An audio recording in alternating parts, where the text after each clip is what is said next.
अस्सलाम वालेकुम दोस्तों, आज मैं आप लोगों के साथ शेयर करूंगी। जैसा कि आप स्क्रीन पर देख रहे हैं, अंजीर और किशमिश। अंजीर और किशमिश बहुत ही मज़े के ड्राई फ्रूट हैं और ये तकरीबन हर घर में बहुत ज़्यादा इस्तेमाल किए जाते हैं। और फिर अगर हम इन दोनों को मिलाकर खाएं तो इसके फ़ायदे इतने ज़्यादा हैं कि आप लोग सुनेंगे तो रह जाएंगे हैरान। लेकिन असल बात यह है कि हमें ये पता होना चाहिए कि हमने ये चीज़ किस तरह और कैसे खानी है और किस किस बीमारी में किस तरह खा सकते हैं। किशमिश और अंजीर में fibre, phosphorus, iron, magnesium, vitamin A, vitamin E ये भरपूर मिकदार में पाया जाता है।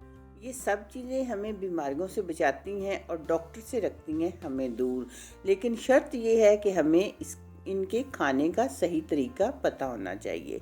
तो सबसे पहले मैं आपको बताती हूँ कि अगर आप कब्ज़ यानी कॉन्स्टिपेशन के मरीज़ हैं तो आपने 3 अंजीर और 11 दाने किशमिश के लेने हैं और रात को इन्हें भिगो के रख देना है। ये मैंने रात को भिगो के रख दी हुई थी और ये सुबह खाली पेट आपने अंजीर भी खा लेनी है और किशमिश भी खा लेनी है और ऊपर से पानी नीम गर्म करके पी लेना है। तो आपकी कब्ज़ जो है 7 दिनों में ये मसला आपका ख़त्म हो जाएगा। लेकिन आप इसको अपनी खुराक का हिस्सा बना लें तो कभी भी आपको कब्ज़ नहीं होगी। अब मैं आपको बताती हूँ कि अगर आप हैं कमज़ोर, आप वीकनेस महसूस करते हैं, खून की कमी है, आपके चेहरे पर स्याहियाँ हैं और अजीब बुझे बुझे से नज़र आते हैं, तो उसके लिए भी आप यही करें कि 3 अंजीर और 11 दाने किशमिश के भिगो के रख दें और सुबह खाली पेट ये आप पी लें। तो चंद दिनों में आप देखेंगे कि आप में क्या तब्दीली आती है।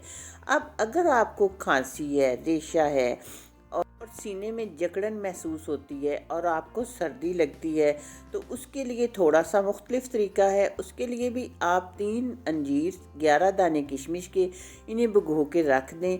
लेकिन करें क्या कि गर्म पानी में भिगोएं और सुबह इन्हें गर्म करके आप ये अंजीर और किशमिश भी खा लें और पानी भी पी लें तो आपके ये मसाइल हो जाएंगे ख़त्म। अभी तो मैंने ये थोड़े से फ़वाइद आपको बताए हैं। अगर आप इनको खाना शुरू करेंगे तो आपको महसूस होगा कि आप में क्या तब्दीली आती है। तो मुझे उम्मीद है कि आपको ये वीडियो पसंद आएगी। तो आप चैनल को सब्सक्राइब और वीडियो को लाइक कर दीजिएगा। बहुत शुक्रिया आप लोगों का।